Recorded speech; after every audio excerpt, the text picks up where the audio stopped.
আপনি যখন একবার জন্মাইছেন তখন আপনারে মরতেই হইব, আর জন্মের পরেই তো শুরু হয় দমের খেলা। দম বাংলা সিনেমার মধ্যে আমার প্রিয় একটি মুভি।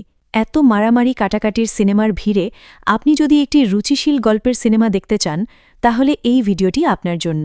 আমার ভালো লাগার এই গল্পটি আপনাদের জন্য অনেক যত্ন নিয়ে তৈরি করেছি। পুরো গল্পটি দেখবেন আশা রাখি, অবশ্যই আপনাদের ভালো লাগবে। তো আর কথা না বাড়িয়ে চলে যাই দমের গল্পে। আফগানিস্তানের ধুধু মরুভূমি দিয়ে একটা গাড়ি ছুটে চলেছে। আশেপাশে কোনো জনমানব নাই। অনেক দূর যাওয়ার পর গাড়িটা থামে। দুজন বন্দুকধারী আফগানি গাড়ি থেকে নেমে ডিকিটা খোলে। সেখানে আহত একজন মানুষ দেখা যায়, একজন মহিলা। তারা দম পরীক্ষা করে জানায় সে মারা গেছে। সেখানে আরও একজন ছিল। এবার তার চোখে নিজের পরিচয় ফুটে ওঠে। দৃশ্য চলে আসে বাংলাদেশের পাবনা জেলার একটা গ্রাম বাঘের পাড়াতে। এই গ্রামেরই ছেলে শাহজাহান ইসলাম নূর, পিতা আব্দুল গাফুর মোল্লা। জীবন এখানে ভীষণ সুন্দর ছিল। সেদিন গ্রামের বন্ধুদের সাথে কাবাডি খেলছিল নূর। একটা সময় সবাই তাকে ধরে ফেলে। নূর দম ধরে থাকার জন্য খুব চেষ্টা করছিল। অবশেষে সফলও হয় সে। গ্রামের মানুষ নূরের এই দম ধরে রাখার অসাধারণ ক্ষমতা দেখে আনন্দ পেত। এবার ওই মৃত মেয়েটাকে মরুভূমিতে ফেলে রেখে তারা নূরকে নিয়ে আবারও রওনা দেয়। মেয়েটি মূলত একজন সাংবাদিক ছিল। অনেক দূর যাওয়ার পর তারা নূরকে গাড়ি থেকে নামায়। ইতিমধ্যে নূরকে অনেক মারা হয়েছে, তাই সে হাঁটতে পারছিল না। উত্তপ্ত বালু আর কাঁটাযুক্ত ঘাসে নূরের পা ক্ষতবিক্ষত হয়ে গেছে। সে হিন্দি এবং ইংলিশ মিলিয়ে তাদের বোঝানোর চেষ্টা করছিল যে আমি একজন মুসলিম, আমি কাফির নই, আপনাদের কোথাও ভুল হচ্ছে। কিন্তু তারা নূরের কথা শুনছিল না। অনেকটা পথ চলার পর অন্য একটা গ্রুপ তাদের ইশারা দেয়। তখন এই গ্রুপ নূরকে একটা বরফ শীতল জলধারা পার হয়ে যেতে বলে। সে অনেক কষ্টে পার হয়ে শুয়ে পড়ে। তখন একজন তার কাছে গেলে নূর তার বন্দুক কেড়ে নেয়। কিন্তু নূর তো একা, ওরা কয়েকজন। ওই গ্রুপের লিডার নূরকে গুলি চালাতে বলে। তার নাম এজাজ খান। বাবা ছিল পাকিস্তানি আর মা আফগানি। মূলত এই এজাজ খানই নূরের জীবনে যমদূত হয়ে আসে। এজাজের লোকেরা নূরকে নিয়ে একটা ভিডিও মেসেজ তৈরি করে। সেখানে বলা হয়, আমাদের জিহাদ একজন কাফির আর তাদের সহযোগীদের বিরুদ্ধে। আমরা একজন বিদেশি নাগরিককে ধরেছি। যদি আমাদের নেতা বাহারুদ্দিনকে 7 দিনের মধ্যে ফেরত না দেওয়া হয় তাহলে আমরা ওকে ওপারে পাঠিয়ে দেব। এসব বলার সময় নূর বলার চেষ্টা করছিল যে সে কাফির নয়, সে একজন মুসলিম। কিন্তু ওই এজাজ তাকে কিছু বলতে দিচ্ছিল না। নূরের উপর এই এজাজের ক্ষোভের একটা কারণ আছে, সামনে সেটা জানা যাবে। নূরকে এবার 7 দিনের জন্য একটা ঘরে বন্দি করে রাখা হয়। নূর নিজের ভাঙা পায়ে হাত দিয়ে চিৎকার করে ওঠে। তখন তার মনে পড়ে একদিন এই পায়ে রাজকীয় জুতা পরে বিয়ে করতে গিয়েছিল সে। মায়ের হাতে মিষ্টি মুখ করে আল্লাহর নামে রওনা দেয়। পাশের গ্রামে এক অপরূপ সুন্দরী মেয়ে জোহরা পারভিন রানীর সাথে নূরের বিয়ে ঠিক হয়। এই গ্রামীণ বিয়ের দৃশ্যপটটা দারুণ ছিল, তাই পুরোটা তুলে ধরলাম। সবাই রানীর গায়ে হলুদে আনন্দ করছে। হলুদের সময় ভাবিদের দুষ্টামি। এরই মধ্যে নূর বরযাত্রী নিয়ে বিয়ে করতে চলে আসে। প্রথমে বরকে খাওয়ানো হয়। সে একদম বোকা বোকা ভাবে মুরগির রান খায়, যেন তার পেটে এক রাজ্যের ক্ষুধা। তারপর বিয়ে পড়ানো হয়। দুজনের মধ্যে মালা বদল হয়। এখানে নূর লজ্জায় বউয়ের দিকে তাকাতেই পারছিল না। বিদায়ের আগে নূর সবার উদ্দেশ্যে সালাম দেয়। তারপর পালকিতে করে বউ নিয়ে বাড়ির উদ্দেশ্যে রওনা দেয়। বাড়ি ফিরলে নূরের প্রতিবেশী ভাবিরাও বাসর ঘরে ঢুকতে চায়। নূর তাড়াতাড়ি দরজা বন্ধ করে দেয়। তারপর এক গ্লাস দুধ নিয়ে বউয়ের কাছে গিয়ে সালাম দেয়। বউয়ের দিকে তাকিয়ে নূরের যেন চোখ কপালে উঠে যায়। রানী জিজ্ঞেস করে, কান্তাছেন কেন? নূর বলে, কান্দি না, আমি চিন্তাও করতে পারি নাই যে আপনি সামনাসামনি এত সুন্দর। এখানে নূরের জীবনের সুন্দর দিনগুলো তুলে ধরা হয়েছে, যেন তার পরবর্তী খারাপ সময়টা আপনি অনুভব করতে পারেন। শুধু তাই নয়, আরও একটা কারণ আছে। চলেন আগে ওদের বিয়ের পরের প্রেম দেখে আসি। নূর নেস্ট নামের একটা এনজিওতে চাকরি করত। দিন শেষে বাড়ি ফিরলে বউটা দৌড়ে কাছে আসত। বৃষ্টি হলে টিনের চালা দিয়ে পানি পড়ত। নূর মশারি দিয়ে পানি আটকানোর চেষ্টা করে। রানী বলে, আপনি দেখি বিরাট বুদ্ধির ঢেকি। নূর কাছে এসে বলে, তাইলে আপনি আমারে একটা বুদ্ধি দেন দেখি। রানী বলে, ওই যে টিনের চালে ফুটা দিয়ে আমরা চাঁদ দেখি, আগে ওইটা বন্ধ করতে হবে। নূর বলে, সামনে তো আমাদের সুদিন আসতেছে। অফিস থেকে লোকজন বিদেশ পাঠাচ্ছে, ভালো বেতন বোনাস, এই রকম ঘর 10-12টা দেওয়া যাবে। এখানে মাসুদের ময়নার কথা মনে পড়ে গেল। মাসুদের লোভী ময়না কিভাবে মাসুদকে বিদেশ পাঠিয়েছিল। বিদেশতে এত টাকা পাঠায়, জিনিসপত্র পাঠায়। তোমার সাথে থাকতে পারবো? আমি তোমার সাথে থাকতে পারবো? এরপর আমার কপালটাই পুড়ছে। কিন্তু রানী মোটেও ময়নার মতো না। রানী সোজা না করে দেয়। আমাকে একলা রেখে বিদেশ যাওয়া যাবে না, আর শুনছি ওইখানে মেয়েরা ছোট জামা পরে। আহা, এমন একটা রূপবতী গুণবতী বউ প্রতিটা ছেলেরই স্বপ্ন থাকে। সাথে সেই বউটা যদি স্বামীকে ভালোবাসে, তাহলে একটা ছেলে বউয়ের জন্য যে কোনো কিছু করতে প্রস্তুত থাকে। মাসুদ বলে, আরে আমি যাব আফগানিস্তান, ওইটা তো মুসলিম রাষ্ট্র, সবাইকে নিবে না, যারা সৎ, পারফরমেন্স ভালো, শুধু তাদের নিবে। রানী এবার দুষ্টু হাসি দিয়ে বলে, আপনার যে পারফরমেন্স ভালো সেটা আমি চোখ বন্ধ করে বলে দিতে পারি। রানীর এই দুষ্টু ইশারা শুধু লিজেন্ডরাই বুঝবে। লিজেন্ডরা কমেন্ট করে জানাবেন। রানী বলে, আচ্ছা একটু ভেবে দেখি। বলেই রানী চলে যাচ্ছিল। নূর ধরে বলে, আমার পারফরমেন্স যে ভালো সেটা না দেখাইয়া এই ক্রেডিট তো আমি নেব না। রানী বলে, মা কিন্তু জেগে আছে। কিন্তু নূর আর কিছু মানতে চায় না। এর মধ্যে আবারও বাধা, উপর থেকে পানি পড়ে। এবার দুজন মিলে আগে পানি পড়া বন্ধ করে, তারপর পারফরমেন্সের পরীক্ষা দেয়। এরপর রাতেই দুজন ফরজ গোসলটা করে নেয়। তখন একজন মুরব্বী সেখানে এসে পড়ে। পুরুষ মানুষ নিজের বউ আর বোনের ইজ্জত সবসময় আগলে রাখতে চায়। এই দৃশ্যগুলো দেখানোর কারণ হল, বিয়ের আগে মানুষ কল্পনায় অনেক স্বপ্ন দেখে, তারপর যখন বিয়ে হয় স্বাভাবিকভাবেই তাদের সুন্দর মুহূর্তগুলো তারা একান্তে কাটাতে চায়। কিন্তু টিনের চাল দিয়ে পানি পড়া, রাতে পারফরমেন্স দেখাতে গেলে পাশের ঘরে শুনে ফেলবে এই ভয়, গোসলের জন্য একটু প্রাইভেসি না থাকা, এই ব্যাপারগুলো একটা ছেলের মনে কখনোই শান্তি দেয় না। নূরের খুব ইচ্ছে করত তার এই আদরের বউটাকে নিয়ে এমন একটা ঘরে থাকবে যেখানে ছাদের ফুটো দিয়ে পানি পড়বে না, বাড়িতে নিজস্ব একটা টিউবওয়েল, একটা গোসলখানা থাকবে। সে বারবার তাকে বলে তাকে রাজি করে। তারপর একদিন চলে যাওয়ার দিন আসে। নূর মায়ের কাছ থেকে বিদায় নিয়ে রানীর কাছে যায় আর বলে, সবাই যদি এভাবে কান্না করেন তাহলে কি আমি যেতে পারবো? আর না যাইতে পারলে আমাদের অবস্থার উন্নতি কিভাবে হবে? রানী সাবধানে যাইতে বলে, আর বিপদ আপদ হলে দোয়া ইউনুস পড়তে বলে। এখানে দুটো জিনিস লক্ষ্য করা যায়, তারা বিপদে আল্লাহর নাম নিতে ভোলে না, আর দুজন স্বামী স্ত্রী হলেও আপনি করে সম্মান দিয়ে কথা বলে। এই ভালোবাসাগুলো সত্যিই সুন্দর। দৃশ্যপট নূরের কাছে আসে। 6 ঘণ্টা হল তাকে বন্দি করে রাখা হয়েছে, কিন্তু তার মনে হচ্ছিল 600 বছর। এর মধ্যেই এজাজ সেখানে আসে। নূর তাকে দেখেই বলতে থাকে, ব্রাদার আই এম মুসলমান। এজাজ বলে, দেখাও। নূর ভাবে সূরা বলতে বলছে। নূর সূরা ফাতিহা বলা শুরু করে। সিরাতাল মুস্তাকিম সিরাতাল। এজাজ তাকে থামায়। নূর বলে, আমরা বাংলাদেশি তো, উচ্চারণ একটু ভিন্ন। আলহামদুলিল্লাহ, সুবহান আল্লাহ, মাশাল্লাহ, সব একই, আমি মুসলমান। এজাজ আবার বলে, দেখাও। এবার নূর বুঝতে পারে এজাজ কি দেখতে চাচ্ছে। নূর আর কিছু বলতে পারে না। এজাজ তার সব কাপড় খুলে নেয়। পুরুষ মানুষের লজ্জাই তার সম্মান। নূরের চোখের কোণা গড়িয়ে পানি পড়তে থাকে। মূলত তাদের উদ্দেশ্য ছিল এই কনকনে শীতে নূরকে কষ্ট দেয়া। নূরের তার বাবার কথা মনে পড়ে। ছোটবেলায় খতনা করার পর বাবা তাকে বলেছিল, বাবজান, সতর ঢাকা ইমানের অঙ্গ, মেনে চলবা। তবে আজ আমার আব্বাও নাই, নাই সতরও। একটা ছোট্ট বাচ্চা নূরের জন্য কিছু কাপড় নিয়ে আসে। নূর সেটা পরে নেয়। তারপর বাচ্চাটার সাথে বাইরে যায়। বাইরে এজাজ আগুন তাপাচ্ছিল। তখন সেখানে রশিদ হামিদ নামে একজন তালেবান মুজাহিদ আসে এবং নূরকে 1 কাপ চা দেয়। নূর ইংরেজিতে বলে, ভাই আমি একজন মুসলিম, আপনাদের ভুল হচ্ছে, আমি কাফের নই।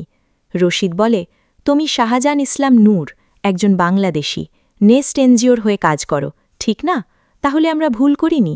তোমাকে আমরা আফগানিস্তানের বিভিন্ন গ্রামে ঘুরতে দেখেছি, লোকেদের কাছ থেকে টাকা নিতে দেখেছি। আমেরিকা তোমাকে কত টাকা দেয়? নূর বলে, আমি একজন সাধারণ কর্মী, নেস্ট আমাকে বেতন দেয়, আমেরিকা কোনো টাকা দেয় না। এবার রশিদ একটা ছবি দেখিয়ে বলে, তুমি কি ওকে চেনো?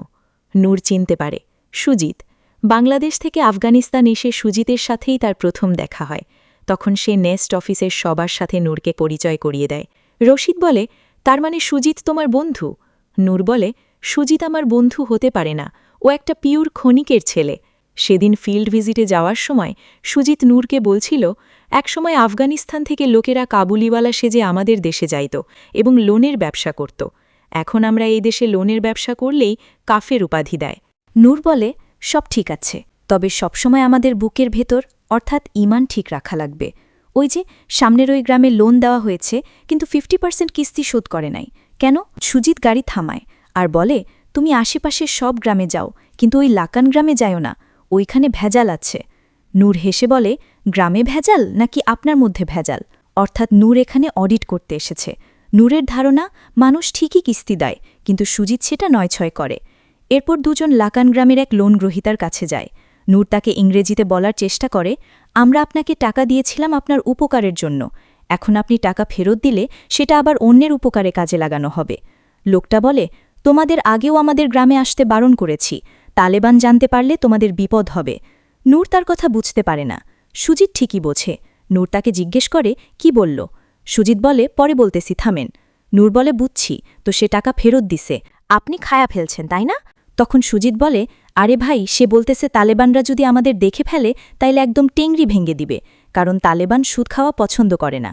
নূর বলে, শোনেন, আমি শাহজাহান ইসলাম নূর, আমি কিন্তু তালেবান মালেবান ডরাই না, ওইসব টাল্টিবাল্টি আমার সাথে করা যাবে না। আপনি ওনাকে জিজ্ঞেস করেন মারিয়াম নূরের আত্মীয়স্বজন এখানে কে আছে। এই কথা শোনার পরই ওই লোকটা ভীষণ রেগে যায়। সুজিত বলে, আরে ভাই, এত অস্থির হলে হবে না তো, ভিনদেশে আসছেন অডিট করতে, সাবধানে কথা বলতে হবে তো। এই বলে সুজিত সরে যায়। নূর আবার ওই লোককে বলে, মুরব্বি, আপনি মারিয়ামকে এখানে নিয়ে আসেন, ওনার সাথে কথা বলবো। এটা শুনে ওই লোক আরও রেগে যায় আর নূরকে ধাক্কা দিয়ে চলে যায়। নূর সুজিতকে বলে, আরে ভাই, উনি এত চ্যাঁত দেখাইতেছে কেন? উনি কি টাকা দিবে না? আপনাকে নিশ্চয়ই ফেরত দিছে তাই না? তখন সুজিত বলে, আরে ভাই, আপনি ভরা মজলিসে ওনার বউয়ের নাম নিলেন কেন? উনি তো মাইন্ড করছে, এখানে কেউ কারো স্ত্রীর নাম মুখে নেয় না। এ সময় সুজিত লক্ষ্য করে সেই লোক সৈন্যদের ডেকে এনেছে। সুজিত বলে, আমি 1 2 3 বললেই দৌড় দিবা। সুজিত সোজা 3 বলেই দৌড় দেয়। তখন তালেবানরা ধাওয়া করে তাদের ধরে ফেলে। দৃশ্য বর্তমানে আসে। রশিদ বলে, তাহলে তুমি ওদের হয়ে কাজ করো, তুমি এখানে আমাদের 7 দিনের মেহমান, আমাদের নেতাকে ছেড়ে দিলে আমরা তোমাকে ছেড়ে দেব। নূর বলে, ভাই, আপনার কি মনে হয় আমার মতো এক গরিব বাংলাদেশির জন্য আমেরিকা তোমাদের নেতাকে ছেড়ে দেবে? কখনোই না। রশিদ বলে, সমস্যা নাই, আমরা সেটা দেখব, তোমার নেস্ট এনজিও তোমার জন্য আমেরিকার সাথে কথা বলবে। নূরের ভিডিওটা সোশ্যাল মিডিয়াতে ছড়িয়ে দেওয়া হয়। সেটা আমেরিকার সিআই অফিসের নজরে আসে, আবার বাংলাদেশের নেস্ট অফিসের নজরেও আসে। কিন্তু নূর তো একজন সাধারণ কর্মী। নেস্ট অফিসের লিডার মিল্লাত চৌধুরী তাকে চিনতেই পারে না। নূরের গ্রামেও বিষয়টা জানাজানি হয়ে যায়। গ্রামবাসী নেস্ট এনজিওর একজন কর্মী সেলিমকে বলে, যত তাড়াতাড়ি সম্ভব, যত টাকা লাগুক, তাদের নূরকে ফিরিয়ে আনতে হবে, তা না হলে গ্রামের কেউ কিস্তি দেবে না। সেলিম বলে, বিষয়টা টাকা পয়সার না রে ভাই, ওই দেশে যুদ্ধ চলতেছে, এখন কারো সাথে যোগাযোগ করা যাইতেছে না। একজন বলে, আপনি যেভাবে বলতেছেন মনে হচ্ছে নূর মারা গেলে ওর বডিও আমরা পাব না। এই কথা শুনে রানী খুব ভেঙে পড়ে, কারণ নূর তো তাকে কথা দিয়ে গেছে সে ফিরে আসবে। এদিকে 4 দিন পার হয়ে গেছে। তালেবান সৈন্যরা আবারও একটা ভিডিও বানিয়ে বলে, আর 3 দিন বাকি আছে, আমাদের নেতাকে ছেড়ে না দিলে নূরকে ওপারে পাঠানো ছাড়া আমাদের আর কোনো উপায় নেই। এবার দেখা যায় আমেরিকাতে সেই বাহারুদ্দিনকে জিজ্ঞাসাবাদ করা হচ্ছে। বাহারুদ্দিন কোনো তথ্য না দেয় অফিসার তাকে ওপারে পাঠিয়ে দিতে বলে। প্রশ্ন হলো, তাহলে এবার নূরের কি হবে? নূর একলা বসে স্বপ্ন দেখছিল আবার সে তার মা আর রানীর কাছে ফিরে যাবে। একটা কবুতর তার সামনে এসে পড়ে। কবুতরের কাছে নূর তার স্বপ্নের গল্প বলে। আর 3 দিন পরই সে বাড়ি ফিরে যাবে। এর মধ্যে একজন সৈন্য দৌড়ে এসে এজাজকে জানায়, রেডিওতে খবরে বলছে তাদের নেতা বাহারুদ্দিন মারা গেছে। এটা শুনেই এজাজ খুব রেগে যায় আর সোজা নূরের কাছে গিয়ে নিশানা করে। তখন এজাজকে ফোন করে বলা হয়, কমান্ডের নির্দেশ ছাড়া রাগের মাথায় কিছু করা যাবে না। এজাজ নূরকে আঘাত করে চলে যায়। তার সঙ্গী নূরকে জানায় বাহারুদ্দিন মারা গেছে। নূর বুঝতে পারে তার সময়ও শেষ। তাই এবার এজাজ যখন তাকে খাবার দিতে আসে, নূর তাকে পেছন থেকে আঘাত করে পালিয়ে যায়। এখানে একটা ছোট্ট বিষয় লক্ষ্য করা যায়। যাওয়ার আগে নূর ওই লোকটার সামনে পানি রেখে যায়, যেন তার জ্ঞান ফিরলে সে পানি পান করতে পারে। নূর পালিয়ে বাইরে চলে আসে, কিন্তু ধু ধু মরুভূমির তপ্ত রোদে আহত নূর কোনো রাস্তা খুঁজে পাচ্ছিল না। তারপরও অনেকক্ষণ বাঁচার চেষ্টা করতে করতে সে মাটিতে লুটিয়ে পড়ে। এরপর দেখা যায় ঘোড়ার পিঠে চড়ে এজাজ তাকে ঠিকই ধরে ফেলেছে। মুখে তার দুষ্টু হাসি। নূরকে আবার এনে বন্দি করা হয়। ছোট্ট মেয়েটা এসে পানি দিয়ে যায়। নূর যেন নামাজ আদায় করে প্রস্তুতি নেয়, কারণ নূরের সময় শেষ। নূর 2 রাকাত নফল নামাজ আদায় করে আল্লাহ পাকের কাছে মন ভরে দোয়া করে। এরপর তাকে নিয়ে মরুভূমির একটা জায়গাতে যাওয়া হয়। সিনেমার এই দৃশ্যটা দেখলে আপনার চোখে পানি চলে আসবে। তালিবানদের বন্দি বিচার করার পদ্ধতি ছিল বেশ অদ্ভুত। তারা বন্দিকে একটা গাধার ওপর বসিয়ে দিত, তারপর গাধাটাকে একটা খুঁটির সাথে দড়ি দিয়ে বেঁধে রাখত। গাধা চারদিকে বৃত্তাকার হয়ে ঘুরতে ঘুরতে যখন ক্লান্ত হয়ে চলা থামিয়ে দিত, তখন পেছনে থাকা জল্লাদ এক কোপে মাথা আলাদা করে ফেলত। নূরসহ আরও দুজনকে সেখানে আনা হয় এবং তাদের হাঁটু গেড়ে বসানো হয়। তারপর টস করা হয় কাকে আগে নেওয়া হবে। টসে নূরের পাশের জনের নাম ওঠে। তাকে গাধার পিঠে চড়িয়ে ঘোরানো হয়। ঘুরতে ঘুরতে ক্লান্ত হয়ে গাধাটা একসময় থেমে যায়। সাথে সাথে তার মাথাটা আলাদা করে ফেলা হয়। এই দৃশ্য দেখে নূরের যান যেন জিব্বার ডগায় চলে আসে। এরপর আবার টস করা হয়। এবার নূরের পালা। এজাজের মুখে দুষ্টু হাসি। একজন সৈন্য এসে নূরকে নিয়ে যাচ্ছিল। নূর হাত জোর করে কাকুতি মিনতি করতে থাকে। তখন সবাই তাকে নিয়ে উপহাস করছিল। গাধাকে ঘোরানো হচ্ছিল আর নূর মৃত্যুর প্রহর গুনছিল। একসময় তার মনে পড়ে বাড়ি থেকে বের হওয়ার সময় রানী বলেছিল, বিপদে আপদে সব সময় দোয়া ইউনুস পড়বা। এবার নূর 2 হাত উপরে তুলে দোয়া ইউনুস পড়তে থাকে। তার অন্তর যেন চিৎকার দিয়ে আল্লাহকে ডাকছিল। রানী তখন জোহর নামাজ পড়ে সালাম ফিরিয়েছে। তারপর সে দৌড়ে এসে শাশুড়িকে বলে, মা আমার যেন কেমন অস্থির লাগতেছে। মা তাকে সান্ত্বনা দিয়ে বলে, নামাজে বসে দোয়া দরুদ পড়। যা, আল্লাহকে ডাক। আল্লাহ ছাড়া তো আমাদের কেউ নাই। রানী যেতে গিয়েও ঘুরে এসে আবার মাকে জড়িয়ে ধরে বলে, আমার কেন জানি ভাল লাগতেছে না আম্মা। ওদিকে তপ্ত রোদে নূরের গলা শুকিয়ে গেলেও সে চিৎকার করে দরুদ পড়ছিল। একসময় সে লক্ষ্য করে অনেক সময় কেটে গেছে, সে এখনও জীবিত আছে। গাধা তাকে নিয়ে ঘুরছেই। গাড়ি থেকে রশিদ হামিদ ঘড়ি দেখছিল। গাধাটা নূরকে নিয়ে একটু বেশিই সময় নিচ্ছে। সে গাড়ি থেকে নেমে আসে। আশেপাশে থাকা অন্যরাও বিচলিত হয়। ব্যাপার কি? গাধা থামে না কেন? কখনো তো এত সময় লাগে না। এজাজও একটু অবাক হচ্ছে। উপস্থিত নেতারাও একে অন্যের দিকে তাকাচ্ছে। অবশেষে থেমে যায় গাধা। জল্লাদ অস্ত্র তুলে ধরে। নূরের সময় যেন থেমে গেছে। দূর দেশে নূরের মা বউ কোরআন পড়ে দোয়া করছে। গাধা আবারও চলা শুরু করে। থেমে যায় জল্লাদ। নূর বুঝতে পারে ওপরবালা তার কুদরতি হাত বাড়িয়ে দিয়েছেন। নূর চিৎকার করে দোয়া পড়তে থাকে। আশেপাশে সবাই এবার অবাক হতে থাকে। তাদের জীবনে এমন ঘটনা কখনো দেখে নাই। একজন মুরব্বী হাতের ইশারায় থামতে বলে। তিনি বলেন, এই লোকটা আল্লাহর একজন নেক বান্দা। আল্লাহ পাক হয়তো তাকে মারতে চাইছেন না। রশিদ হামিদ এসে নূরকে জড়িয়ে ধরে। একে একে সবাই নূরকে জড়িয়ে ধরে। নূর অবাক হয়ে বলতে থাকে, আমি মরি নাই তাই না? আমি বাইচে আছি। কিন্তু খুশি হয় না শুধু এজাজ। নূর বলতেই থাকে, আমি মরি নাই, আল্লাহ বাঁচাইছে। আল্লাহু আকবার, আল্লাহু আকবার। আসলেই কি নূর বেঁচে গেল? এবার কি তবে সে বাড়ি ফিরবে? কথায় আছে, অভাগা যেদিকে যায় দুকুল শুকিয়ে যায়। চলুন দেখি নূরের সামনের দিনগুলোতে আর কি কি বাকি আছে। নূরকে নিয়ে রশিদের দল মরুভূমিতে হাঁটছিল। রাত হয়ে যায়। সবাই বিশ্রাম নিতে বসে। নূর জিজ্ঞেস করে, আমরা এখন কই যাচ্ছি? রশিদ জানায়, আমরা কিছুদিন পর পর জায়গা বদলাই, নিরাপদ থাকার জন্য। আর এবার আমরা গ্রামে যাচ্ছি ঈদ করতে। ঈদের কথা শুনে নূরের মনে হয় সবাই যায় পরিবারের কাছে। আর আমি এখন কই? দেখা যায় রানী ঢাকাতে নেস্ট অফিসে যেতে চাচ্ছিল। তখন সেলিম বলে, এখন ঈদের ছুটি, অফিস বন্ধ। আমি কথা দিচ্ছি ভাবি, ঈদের পর আমি আপনাকে নিয়ে যাব। অন্যদিকে ওই গ্রুপ নূরকে নিয়ে তাদের গ্রামে যায় আর তাকে সেই গাধাটার সাথে একটা রুমে রাখে। নূর ভাবছিল, আল্লাহ আমার জীবন বাঁচাইয়া দিলেও আমি মুক্ত হতে পারছি না। তোর মুক্তিপণের জন্য 1 কোটি আফগান মুদ্রা চাওয়া হয়েছে। এজাজ যাওয়ার পর নূর ওই গাধাটাকে আদর করে বলে, তুই আমার জীবন বাঁচাইছিস। পরদিন সকালে যখন নূর ঘুমাচ্ছিল, আফিয়া নামের একটা মেয়ে তাকে খাবার দিয়ে যায়। আফিয়া নামটা সুন্দর তাই না? নূর আফিয়াকে কাছে ডাকে আর নিজে খাওয়া শুরু করে এবং নিজের ভাগের রুটি থেকে গাধাটাকেও খাওয়ায়। এ সময় রশিদ তার কাছে আসে আর বলে, কি মনে হয় তোমার, এনজিও কি তোমার জন্য টাকা দিবে? নূর কনফিডেন্টলি বলে, দিবে। আবার জানতে চায়, যদি না দেয় তাহলে কি হবে? রশিদ কিছুক্ষণ চুপ থেকে বলে, দেখা যাক কি হয়। নূর বলে, তোমাদের এখানে দুম্বা কুরবানি দেয় আর আমাদের ওখানে গরু কুরবানি জনপ্রিয়। কুরবানি মানে হল মনের পশুটাকে মেরে ফেলা। কিন্তু তোমাদের এখানে এমন কেন? মানুষ হয়ে মানুষ মারে? রশিদ জানায়, আসলে ব্যাপারটা এমন নয়। তোমাদের আর আমাদের দৃষ্টিভঙ্গি আলাদা। বলতে বলতে দেখা যায় একজন মহিলা বাড়ির বাইরে আসায় তার স্বামী তাকে শাসন করে ভেতরে যেতে বলে। অর্থাৎ তারা ধর্মটা কঠোরভাবে মেনে চলে। যেমন এনজিওর কাজ, চাকরি, এসব আমরা খুব সিম্পলভাবে নেই। কিন্তু ইসলাম বলে সুদ খাওয়া, সুদের কারবার করা হারাম, যেটা আফগানরা মেনে চলে। যাই হোক, একদিন গভীর রাতে আফগানিস্তানের নেস্টের অফিসে একটা চিরকুট ফেলে যাওয়া হয়, যেখানে লেখা, নূরকে ফেরত পেতে হলে 1 কোটি মুদ্রা লাগবে। আমেরিকাকে জানানো যাবে না। সুজিত হেসে বলে, আমেরিকা হলো পাশের বাড়ির ভাবির মতো, ওদের কিছু জানানো লাগে না, ওরা এমনি জেনে যায়। ঈদের দিন তালেবানের একজন বড় নেতা নূর যেখানে আছে সেখানে আসে। সব সৈন্যদের সাথে দেখা সাক্ষাৎ করে বিদায় নেয়। সে যখন চলে যাবে ঠিক সেই মুহূর্তে সেখানে একটা হামলা হয়। যে হামলায় সব সৈন্য আহত হয়। নূর ভেতরে থাকায় তার কিছু হয় না। নূর বাইরে এসে দেখতে পায় আশেপাশে কেউ নেই।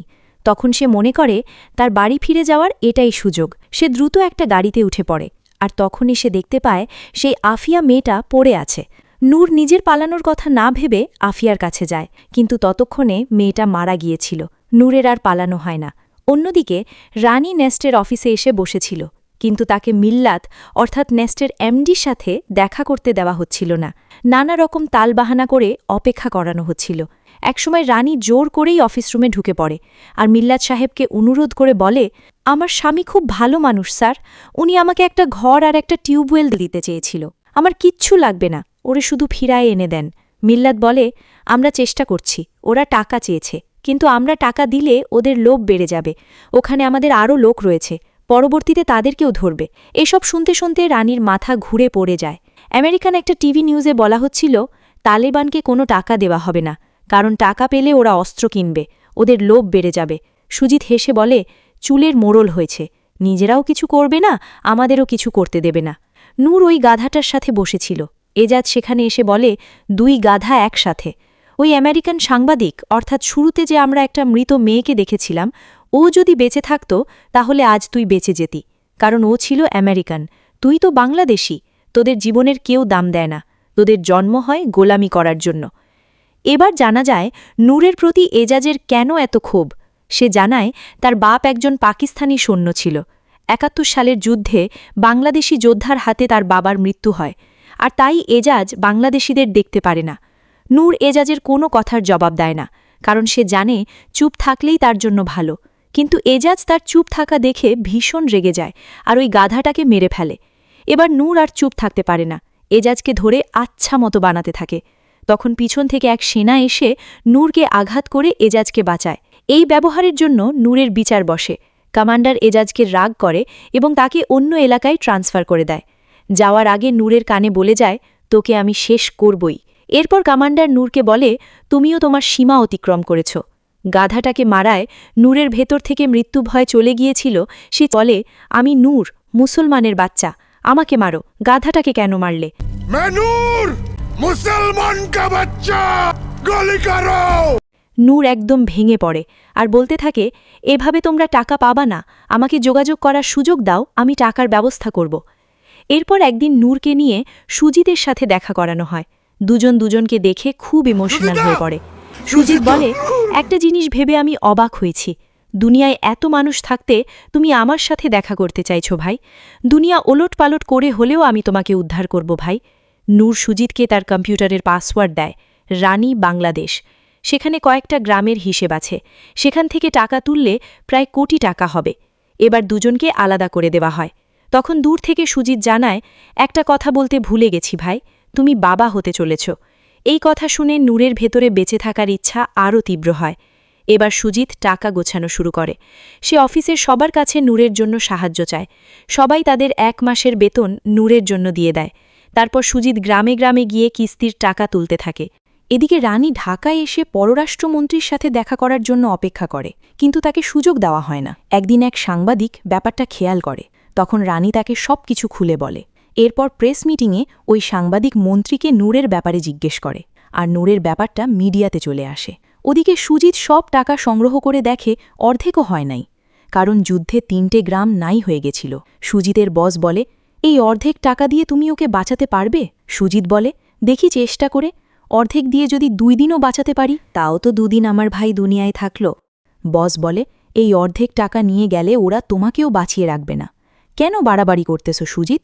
সুজিত বলে, কারণ আছে, এই দুনিয়ায় এই প্রথম একজন মানুষ আমাকে বিশ্বাস করছে।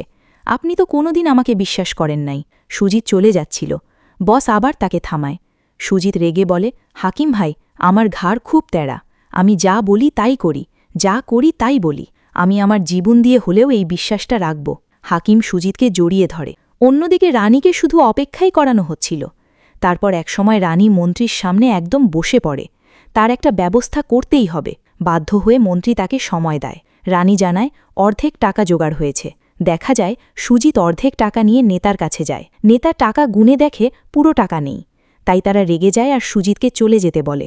সুজিত বলে, ঠিক আছে, আর 3 দিন সময় দেন, আমি পুরো টাকা নিয়ে আসব কিন্তু তারা সুজিতকে মেরে তাড়িয়ে দেয় নূরকে আবারও পানি দেওয়া হয় নূর গোসল করে নামাজ আদায় করে তারপর তাকে নিয়ে যাওয়া হয় অন্যদিকে সুজিত কিছুতেই নূরকে ছাড়া যেতে চাইছিল না তখন ওই তালেবানি লোকটা বলে আমি তোমাকে সাহায্য করব তোমার দেশের কেউ একজন এই ব্যাপারে কথা বলেছে অর্থাৎ মন্ত্রী মশাই নূরের ব্যাপারে সুপারিশ করেছিল লোকটা আরও বলে সবই রাজনীতির খেলা এখানে এই ছোট্ট কথাটা থেকে বোঝা যায় এই গল্প দেখে আমাদের যখন মনে হবে তালেবান আফগানকে ছোট করা হচ্ছে তালেবানরা এমন কেন আসলে ব্যাপারটা তা নয় রাজনীতিবিদদের হয়তো কোনো ধর্ম হয় না তারা ক্ষমতা আর টাকাকে বড় মনে করে নূরকে একটা মরুভূমিতে নিয়ে ছেড়ে দেওয়া হয় আর বলা হয় তুমি আজ থেকে মুক্ত রশিদ তাকে বিদায় দেয় আর বলে তোমার মাকে বলো আমার জন্য দোয়া করতে নূর তাকে জড়িয়ে ধরে বলে আর যুদ্ধ করো না ভাই এসব বাদ দাও নূরকে আরেকটা গ্রুপের হাতে তুলে দেওয়া হয় নিরাপদে পৌঁছে দেওয়ার জন্য সুজিত আনন্দে ওই লোকটাকে জড়িয়ে ধরে রানী খুশি হয়ে বিদায় নেয় নূরের মুখেও হাসি দেখা যায় এই পৃথিবীর মুক্ত আলো বাতাস গায়ে মাখে কিন্তু আসলেই কি নূর মুক্তি পেয়েছে সেই এজাজকে ফোন করে জানানো হয় নূর মুক্তি পেয়েছে আর তাতেই সে ভীষণ রেগে যায় এদিকে নূরকে একটা জায়গায় নামিয়ে দিয়ে বলা হয় এই রাস্তা ধরে চলে যাও নূর বুঝতে পারে না কোন দিকে যাবে এইখানে কবি নজরুলের লেখা সেই বিখ্যাত গানটা হয় যেটা শুনলে আপনার গায়ে কাটা দিয়ে উঠবে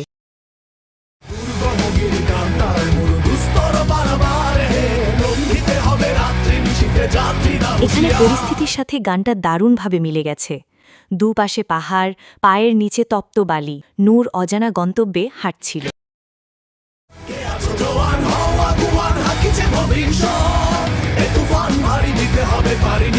অন্যদিকে নূরকে নামিয়ে দেওয়া গাড়িটা এজাজকে জানায় তাকে নামিয়ে দেওয়া হয়েছে এজাজ দ্রুত সামনে আগায় দিনে যেমন গরম সূর্য ডুবে গেলে তেমন ঠান্ডা নূর জামা দিয়ে হাত ঢেকে ঠান্ডা থেকে বাঁচার চেষ্টা করে অনেকটা পথ চলতে চলতে সে একটা নদীর দেখা পায় আর নূরের মুখে হাসি ফুটে ওঠে কারণ নদীর দেখা পাওয়া মানেই লোকালয় খুঁজে পাওয়া নূর নদীর পার বসে ভাবছিল এবার সে তার বাপের ভিটায় ফিরে যাবে ঠিক তখনই এজাজ তার পিছনে এসে নিশানা করে আর বলেছিলাম না তোকে আমি শেষ করব নূর বলে দাগ ভাই এজাজ সবাই আমাকে মুক্ত করে দিছে তুই আর আমাকে বাধা দিস না এজাজ বলে ৪০ বছরের প্রতিশোধ আজ আমাকে নিতেই হবে নূর বলে আমি এখন আর আগের সেই নূর নাই এই নূরকে আজ তার বাপের ভিটায় ফিরে যাওয়া থেকে কেউ আটকাতে পারবে না এই বলে দুজনের মধ্যে ফাইটিং শুরু হয়ে যায় এবার নূরও সমান তালে ফাইট করছিল অনেক সময় এভাবে চলার পর দুজনই ক্লান্ত হয়ে যায় এবার নূরের নজর পড়ে পাশের জলাধারের দিকে এজাজকে এই জলাধারে ফেলে দিতে পারলে সে নূরের চেয়ে বেশি দম ধরে রাখতে পারবে না কারণ নূর দম ধরে রাখাই ওস্তাদ এবার নূর এজাজকে নিয়ে জলাধারে লাফ দেয় এই দৃশ্যটা দেখার মতো ছিল পানির নিচে নূর এজাজকে শক্ত করে ধরে রাখে ক্ষণিকের ছেলের উচিত শিক্ষা হয়েছে ধীরে ধীরে নিস্তেজ হয়ে যায় এজাজ নূর তাকে ছেড়ে দিয়ে চলে যাচ্ছিল তারপর আবার ফিরে এসে তাকে সাথে নিয়ে উপরে উঠে আসে প্রশ্ন হল মৃত এজাজকে নূর কেন উপরে তুলে আনল কারণ নূর মুসলমানের বাচ্চা এক মুসলমান কখনো অন্য মুসলমানকে অসম্মান করতে জানে না এরপর নূর মুক্তভাবে পথ চলতে থাকে যেতে যেতে নূর যখন ক্লান্ত হয়ে পড়ে যায় তখন রানী তার কল্পনায় এসে আবার পথ দেখায় এরপর নূর দূর থেকে আফগান শহরের দেখা পায় অর্থাৎ সে বাঁচার ঠিকানা পেয়ে গেছে এবার নূর সহ সুজিতকেও আবারও গ্রামে দেখা যায় কম টাকা থাকলেও মনের শান্তি নিয়ে তারা গ্রামে থাকে একসাথে দমের খেলা কাবাডি খেলে সুজিত তাকে মেডেল পরিয়ে দেয় নূর খুশি হয়ে রানীর কাছে যায় রানীর কোলে একটা ফুটফুটে ছেলে বাবুটা দেখতে অনেকটা আমার ছেলের মতোই মাশাল্লাহ বলতে ভুলবেন না গল্পটা সম্পর্কে আপনার মতামত কমেন্ট করে জানাতে ভুলবেন না সামনেই ঈদ নতুন সব মুভির ভিডিও সবার আগে পেতে চ্যানেলটি সাবস্ক্রাইব করতে ভুলবেন না আজ বিদায় নিচ্ছি আল্লাহ হাফেজ